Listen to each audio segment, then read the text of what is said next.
नुमाइंदगान से भारत के खिलाफ गरजदार आवाज। भारत को वार्निंग, करारदाद मुतफ़िक़ा तौर पर मंजूर कर ली गई। करारदाद के मुताबिक पाकिस्तान हर किस्म की दहशतगर्दी की मजम्मत करता है और अगर भारत ने पानी रोका तो उसे ऐलान जंग तस्वुर किया जाएगा। ऐवान ने कश्मीरी अवाम की जद्दोजहद आज़ादी की भरपूर हिमायत का इयादा भी किया है।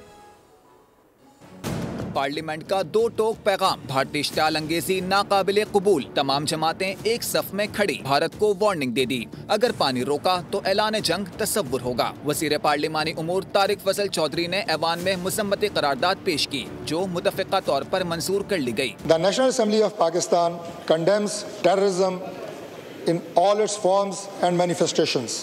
Frivolous and baseless attempts to link Pakistan with the Pahalgam attack on 22nd April 2025 in Indian illegally occupied Jammu and Kashmir. करारदाद के मतन में कहा गया कि पाकिस्तान हर किस्म की दहशतगर्दी की मसम्मत करता है। पाकिस्तान का पानी रोका गया तो ये ऐलान जंग होगा। मतन में मजीद कहा गया कि भारत मुख्तलिफ मुल्कों में स्पॉन्सर्ड दहशतगर्दी में मुलव्विस है। कश्मीरी हक़ खुद इरादियत के हुसूल के लिए जिद्दोजहद कर रहे हैं। इस मौके पर मौलाना फजलुर रहमान ने इजलास का बाइकॉट किया। कहा कि मुल्क हालत जंग में है लेकिन ऐवान में कोई संजीदा शख्सियत मौजूद नहीं है। यहाँ पाकिस्तान इस वक्त महाद जंग पे खड़ा है और इस वक्त गैर संजीदगी देखी जा रही है कि कोई भी जिम्मेदार शख्सियत यहाँ मौजूद नहीं है।